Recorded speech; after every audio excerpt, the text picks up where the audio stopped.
Hello everyone, welcome to another Halloween Caesar review. Now I'm reviewing Interstate.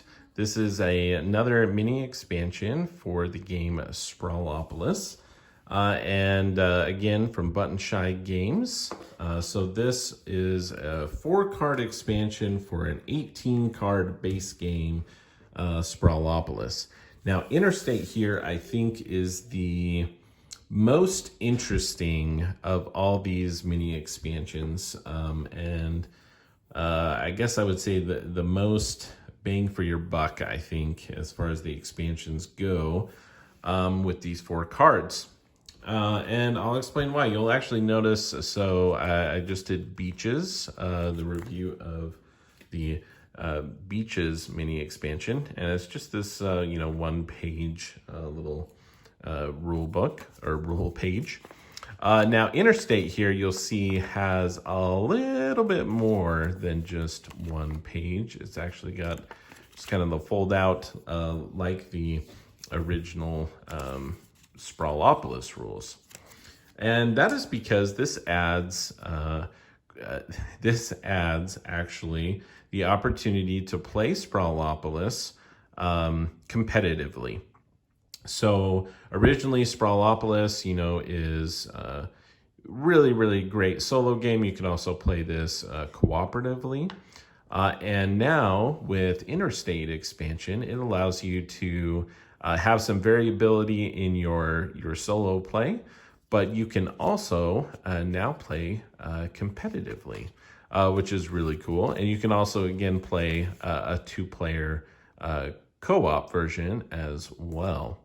So how does Interstate work with the base game here? So first of all, again, quality, everything, the cards, I think, go really, really well with the base game. The quality is right on par with the base game, so everything looks good and matches there. So everything looks good.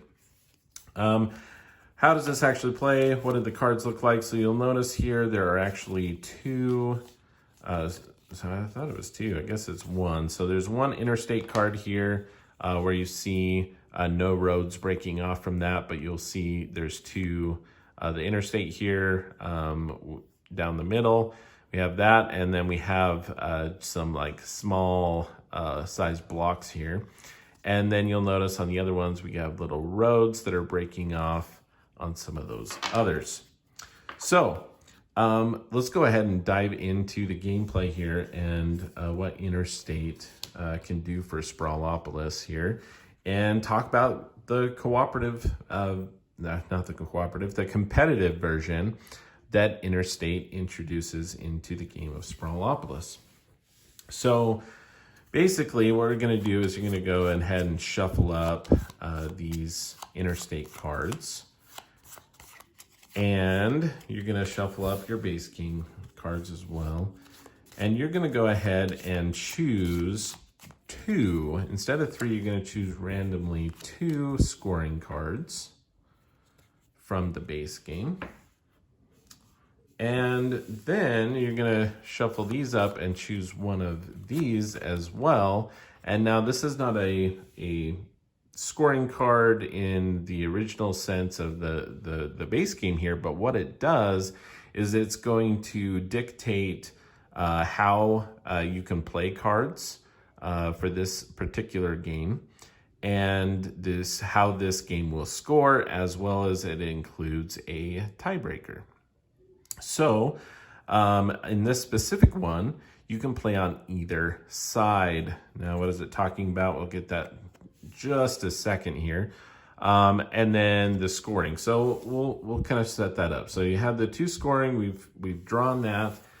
You pick a player. They're going to go ahead and take the top card and orient it either direction that they want. Do I want this road facing me? Maybe not. That's another road I have to worry about that's coming off there. But I could also use it to connect things. And it is important to note that when you are playing with Interstate, this does not dictate like an edge. So even though I may or may not be able to play on my opponent's side, And this is kind of going to be divided. It's not actually an edge of the city, right? So it doesn't count as an edge. I'm going to treat that as just going on to more blocks. Then at that point, the next player will go ahead and take the next card and can either decide how they want to play that. They can play it on either side and rotate it however. And then the other person is going to go ahead and take that other card and play it on either side as well and rotate it how they want. So that's the initial setup. And then both players are going to go ahead and have 3 cards. And then you're going to play pretty much like normal, regular rules apply for establishing these. The only distinction here is I cannot cover these blocks up, right? Because they're kind of like these half block things. I can't cover it up or else I'd break up the interstate there, so I cannot cover those up, but I can play those the normal way. Also, similar to beaches where you introduce this line where you can't put cards, this interstate, you just imagine, continues in both directions. So I cannot put something in line like that. I cannot put something like this either. This is divided. You're not going to have any cards up here whatsoever. Okay. So beyond that, we have this setup, but I'm not going to really pay attention to this specific number anymore. But I am going to pay attention to how, we can get points per those cards. But we check our condition here. So the one thing special about this one, and all 3 others are you play on your side only. So this is actually the only one where you can play on either side. Meaning on my turn, with these other 3, I have to just play on this side, my side of the interstate. However, on this one, I could choose to play a card on my opponent's side. Now, in the game that I did play, I was tempted to do that once. It's just, this one can feel a little more vindictive or a little more take that, right? Where you're working on this, and if you're used to Sprawlopolis and playing it quite a bit, you're just kind of used to working together or doing this, making, you may have a plan on how to do something. And so this Great Valley Road one is interesting that they have this in here because it does kind of have that take that you can totally break up like a nice road that they have going or a nice block and just screw that all up.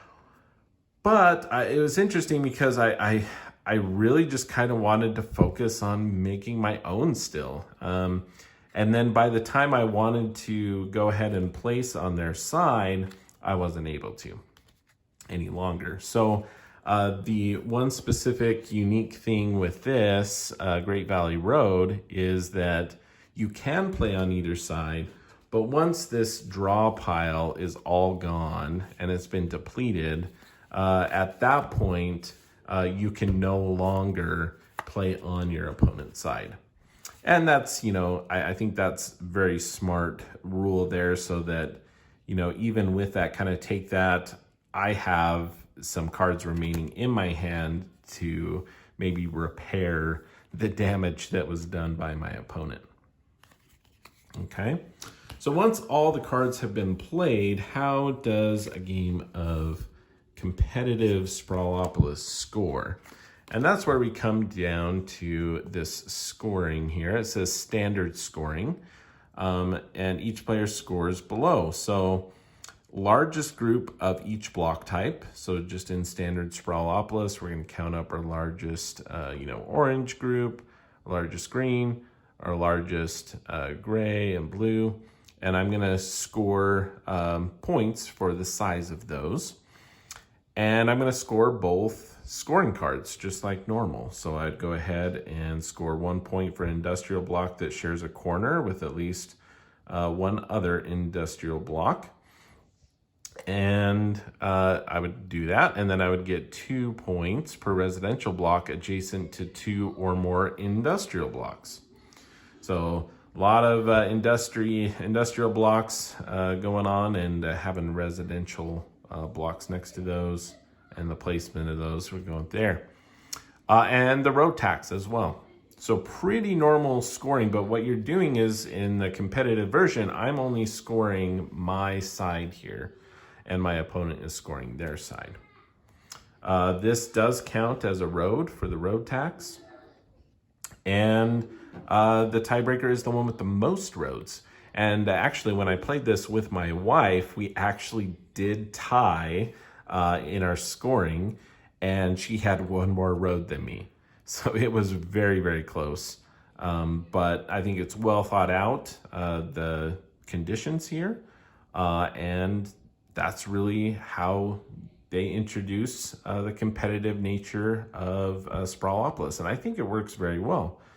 I think I still enjoy it, the most with kind of just solo. But I really appreciate the Interstate expansion introduced this competitive nature, and I think it works really well. So this is one scoring. How do the other scoring conditions work? So this is a main boulevard. Again, you can play only on your side this time, so you're not going to be able to play on your opponent's side.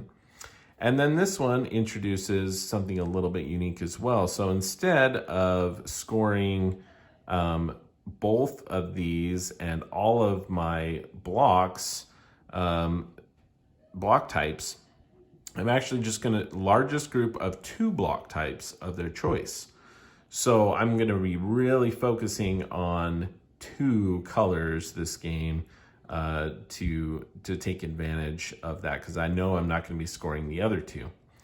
And I'm also going to be choosing 1 scoring card. So it really helps in this one that you're focused. You're more focused on, I'm going to go for this scoring card, and I'm going to go for these 2 colors. And it really does kind of change the feel of the game there. Instead of like trying to consider this, and all the different colors. So it's really interesting. You still have a road tax, and the tiebreaker is the one with the most total blocks. All right, let's look at this one. This is our Mountainside Drive. And once again, play on your side only.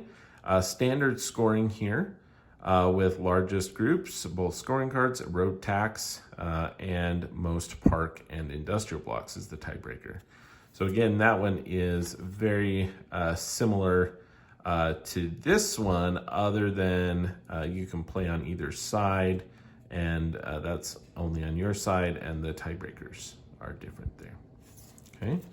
And last but certainly not least, we have the Central Highway. And this one you play on your side only. And this scoring is pretty different than any of the others. So it's they call it majority scoring. So each player compares the below, then the player with the highest score gains 1 point. So you're not actually scoring the point specifically, you're looking at how many is scored, and then if I have more points than my opponent, I'm going to get 1 point. So largest group of each block type. So again, we'll look at, I have 5 orange. My opponent has 4. Well, I get 1 point. And then for orange, then we go to green. They have it. So it's 1-1 and so on. So you go through for each block type and do that. And each scoring card, again, not scoring those points, but if, from this I scored 7 points and my opponent scores 8, they're going to get the point from that. Okay. And then instead of a traditional road tax, we have the player with the most roads loses 2 points. Now, again, you're only dealing with, 4 points from here possible and 2 more. So you're dealing with 6 points, and that road tax is 2 points. So that's a pretty big deal. And the tiebreaker is the longest road. So in this one, it's very interesting because roads are pretty important. You definitely want to go low on there. but it's kind of this majority scoring is very interesting. So I like that. And that is the 4-card Interstate expansion for Sprawlopolis. The solo and cooperative play are going to play very, very similar to how you think they would with that. In the solo, we start with a similar thing. You actually place, instead of, again, because these double-sided, these are all the competitive, how you play competitively. So in this one, actually, what you're going to do is you're going to set up the Interstate basically with all 4 cards before you get started. So, and then you just play as normal, but players may only play on their side of the Interstate if you're playing, a 2-player, and together they must beat the total sum of the cards. You'd have 3 pulled out again, and you're trying to meet this. Again, no cards can go in that lane, and you're playing on your own side. In a solo play, you basically it's the same, but you take turns playing on each side of the Interstate. So I'm going to play on this side, and then I'm going to play on that side. So that is Interstate. Mini expansion for Sprawlopolis, a great addition, and that is how Lou sees it.